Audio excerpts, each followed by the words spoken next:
Good morning, beautifuls. A couple of years ago, I asked myself, what is wrong with this staple of life, bread? It just seems to be causing so many problems for so many people. What's changed? So I started to do some research, and there's three big things that have happened to our bread. Let's say the bread that great-grandma used to eat. So the first thing that happened is around about the 1930s, manufacturers learnt how to separate the wheat from the chaff. No, I won't even try and say that. They learnt how to separate the wheat. So they learnt how to take out the fibre and take out the wheat germ in the middle and then just have the white stuff. And the manufacturers were actually really excited about this because that white stuff that we call flour could now sit on the shelf for months and not go rancid. So prior to that, you had to go and get your flour, which was the whole grain ground down, and you used to have to go and get it every couple of days to make your flour. And so that's why we used to have so many mills, just about one in every suburb. So what happened is that after a couple of years and people were just using the white stuff, the doctors started to notice that people were starting to get some diseases, and they were vitamin B deficiency diseases. And we realised that that had been coming from the bread. And in actual fact, when we did some research, we realised that we'd taken out 23 vitamins and minerals from when we used to use the whole grain. So we put back 2. That's right, only 2. So that's the first thing that used to happen. And then the way that we used to make bread is that we used to ferment it for at least 24 hours. So, make up the dough and then it would sit and ferment and rise, and we'd poof it down and do all that kind of stuff. And in that process, that fermentation process, a lot of the proteins used to get broken down. But we don't do that today. So that's another reason why bread can be causing issues for people.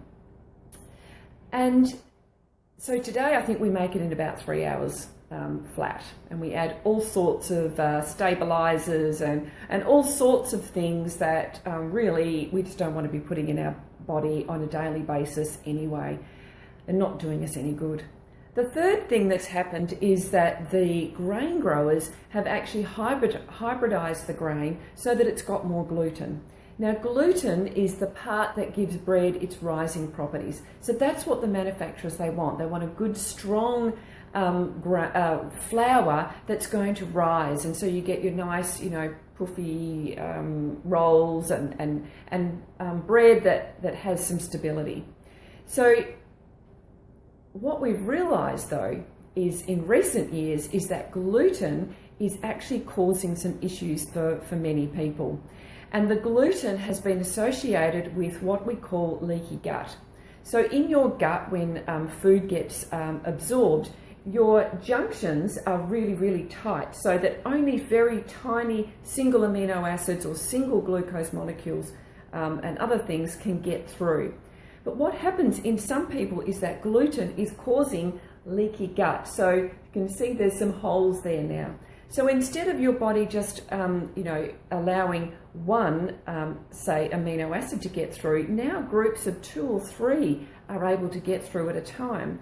And that means that in some people that is then causing an autoimmune response because your body doesn't recognize that little group of 2 to 3, say, amino acids.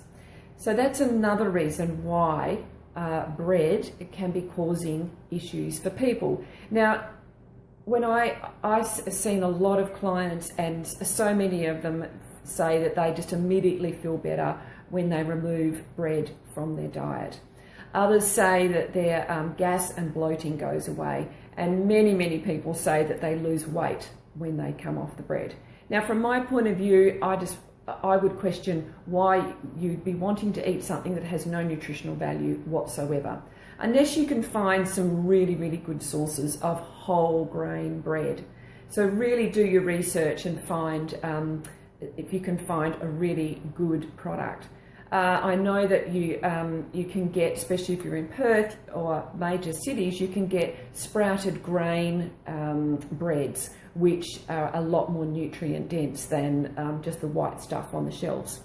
Alternatively, you could make your own. So I know that I've posted, and I will put the link in here today, different types of bread. I mean, Sarah Wilson, I Quit Sugar, she's got lots and lots of different types of breads that you can make using almond meal, sweet potato, eggs, that kind of thing. So they're more like a loaf.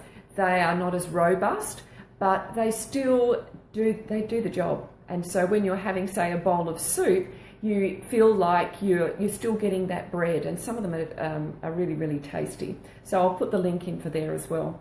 So that's just a little bit of a quick, brief summary of what's happened to our bread. I have also just posted a blog, which I'll put the link in there, just it's got a bit more information in it. And just continue your journey. And I'd love to hear if you've got any questions, or if you've tried any of the other breads, or if you have come off bread and do you feel better. So talk to you soon. Bye.